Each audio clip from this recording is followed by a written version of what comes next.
Thanks, Jake. That was a great talk. Hi, I'm Lauren. I'm actually like one of the people on this panel who is, I wouldn't say that my project is personal token native. It's something that I ended up kind of backing into in the course of launching a product that I consider, or a marketplace that I consider to be a utility. And once I launched it, this is like an MVP that was launched in March. The first thing that happened was that people came in and they said, hey, this is really cool, but the only payment methods are on your platform are USDC and DAI, because I figured that that stable coins are something that are easy for people to understand. But what the community said to me was like, hey, we all have these personal tokens. Why can't I transact in my personal token? I started looking into it and I was like, whoa, this is actually like probably one of the bigger opportunities in like the blockchain crypto world. So I immediately went back and integrated personal tokens and what I call also community tokens into micro-sponsors. So I'm gonna run you through what micro-sponsors is really quick, and then we'll kind of like circle back around into kind of how it intersects with personal tokens and community tokens. So I'm going to share my screen. Here we go. Okay, so this is micro-sponsors. The elevator pitch is really quick here. So we're using decentralized exchange to help creators easily auction scheduled contextual advertising as non-fungible tokens on the Ethereum blockchain. So that's a mouthful, but basically all it means is that we're creating these time slots on Ethereum. So you can come to micro-sponsors, mint a time slot, all of the data gets written to the blockchain, and then you basically, the buyer has a receipt in the form of an NFT that has like all of the time slot metadata embedded into it. So, so you can embed these NFTs into websites, podcasts, videos, live stream, newsletter, and it's basically just another path towards monetization for creators. So the way that I see this fitting in is, so this is not a replacement for advertisement. People often ask me that, and I actually see it as like a totally different income stream. So this is the creator monetization stack right now on the internet, right? So you have subscriptions, so that's like your true 100 fans. And I actually think that the long tail of creators here are going to be the ones that are able to really proliferate this technology even more than like the Joe Rogans or like the very big, like the Kanyes. I think this technology is going to enable so many more creators and like a many-to-many kind of relationship rather than a one-to-many. So you have merchandise, you have sponsorships, you have affiliate ads. I mean, you have affiliate coupons, which is kind of like sales commissions.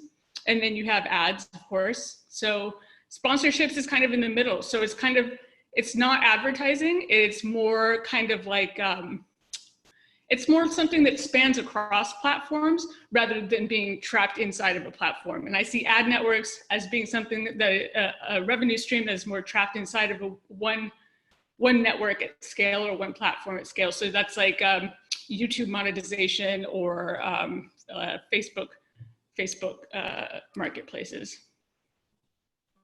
So for this, obviously we're using Ethereum and the Xerox Protocol. So the Xerox Protocol is interesting for a number of reasons, one of which is that it's a decentralized exchange that will facilitate the use of any ERC20. So it was really easy actually to integrate personal and community tokens because it's just built on these interoperable standards, and it was quick actually. So this is really cool. The other power of Xerox is that all of we have auctions in our marketplace. They're first price auctions. We could probably switch it to Dutch auctions as well if there's demand for that. But basically the idea is that all of the bidding takes place off chain through like basically an uncensorable mesh network that is not server based at all. So it's a really interesting architecture because it's also completely uncensorable. So that's also like a really interesting aspect of this. So yeah, so peer-to-peer decentralized exchange is just wallet-to-wallet transactions.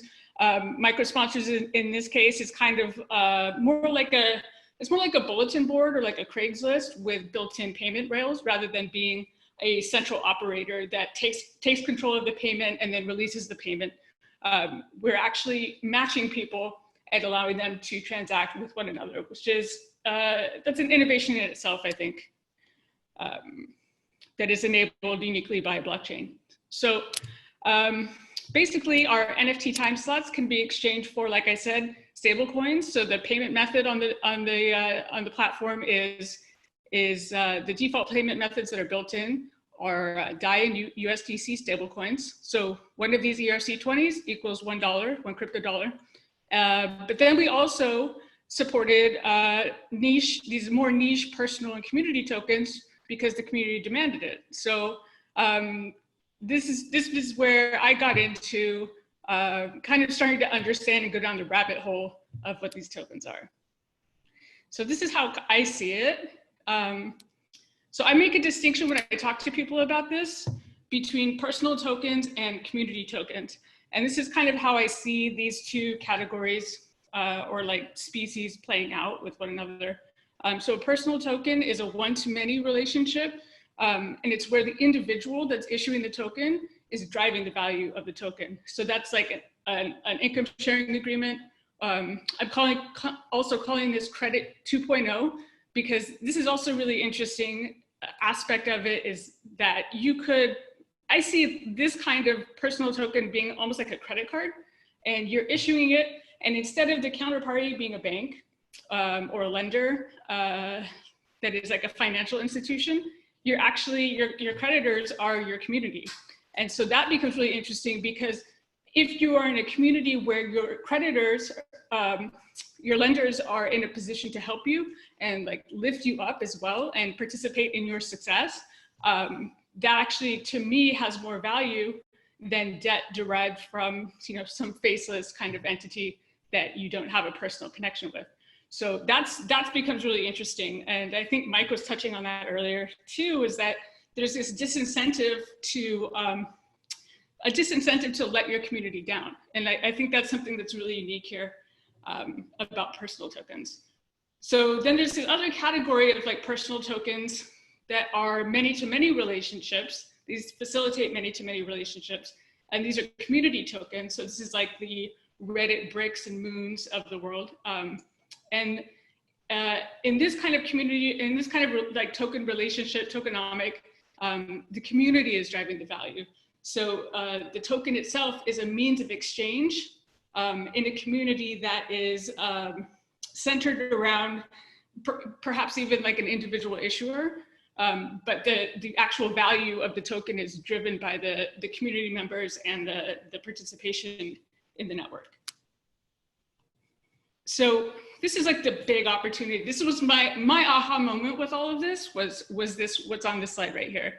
So what you can do now, once you have time slots that represent sponsorships. So for example, I'm going to be doing a big release on micro sponsors where we're going to release these billboards, and the billboards are going to be driven by the time slot NFTs.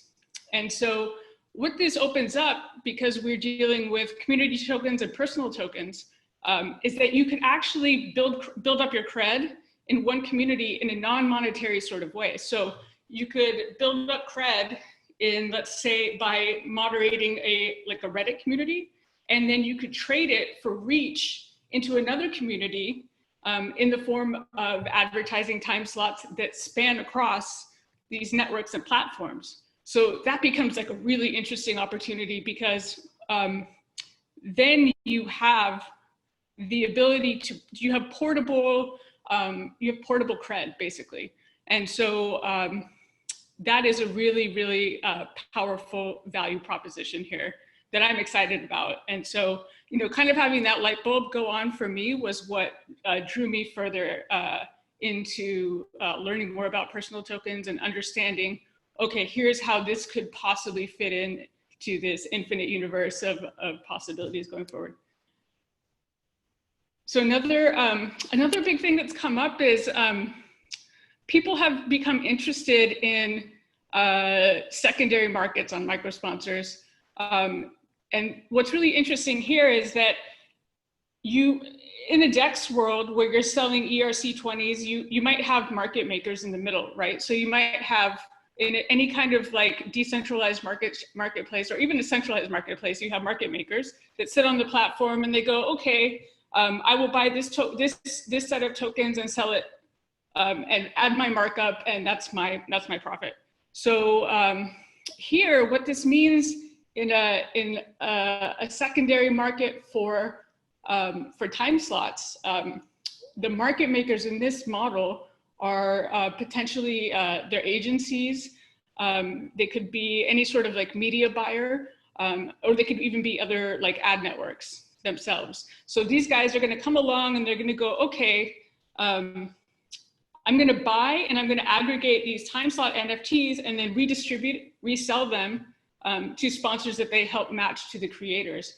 And so I think in this sense, like you're going to see the types of relationships that happen for creators who right now are only the tip top creators, the ones that can command enough sponsorship that they have an agent that is dedicated to them. I think what you're going to see is you're going to have agents and programmatic agents coming into these markets and being able to make a lot of money really by utilizing these time slots as in like a sort of like arbitrage sort of way. So they're going to be able to basically buy low over here and sell high over there. So that becomes really interesting because that is another thing that doesn't really exist currently. So it's a whole new frontier of many relationships. So the last improvement here, and another place where I think me tokens and the tri-roll tokens can play a huge part is in financing. So something that I hear from publishers all the time is that they have ad inventory that they know that they're going to get payment on, but they have maybe like a 60 to 90 day lead time for actually receiving payment for their advertising. So what we can do here is that because all of these NFTs are on the blockchain, you have basically you can call it you can create a line of credit by looking at the history of the sales for a particular creator or a particular publication.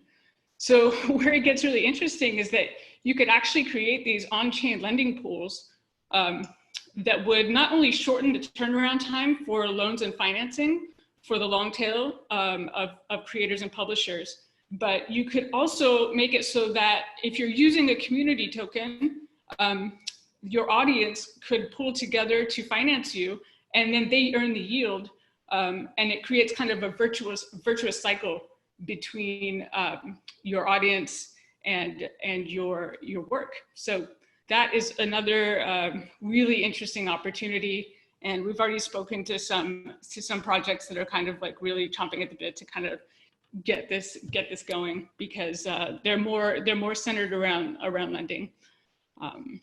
So that's it. Microsponsors is where you can sign up for it, and I'm happy to take any questions or participate in a discussion about this, because it's really interesting, and this is a great group of people to talk to about it. Thank you so much, Lauren. So on the questions, are you using any of the privacy options on Xerox? No, not yet. There is, it's tricky because we have different people with different opinions about this, and I think what's going to end up happening is that I think the larger creators and publishers are going to want the private options, and then the smaller, more long tail ones are going to end up wanting to be totally transparent with it. But it's not clear to me right now, so I haven't implemented anything yet, because this is kind of an MVP, almost like an experiment so far. And then another question from James Young. Is there an overlap between personal community tokens as DAOs? Definitely. I think, you know, I think I don't really subscribe to like that there is a fixed definition of a DAO. I think every ERC20 is a DAO, more or less. I see a DAO as like a set of people whose incentives are aligned. And so, yeah, absolutely. I think a lot of projects are unintentional DAOs. So I guess the answer is yes.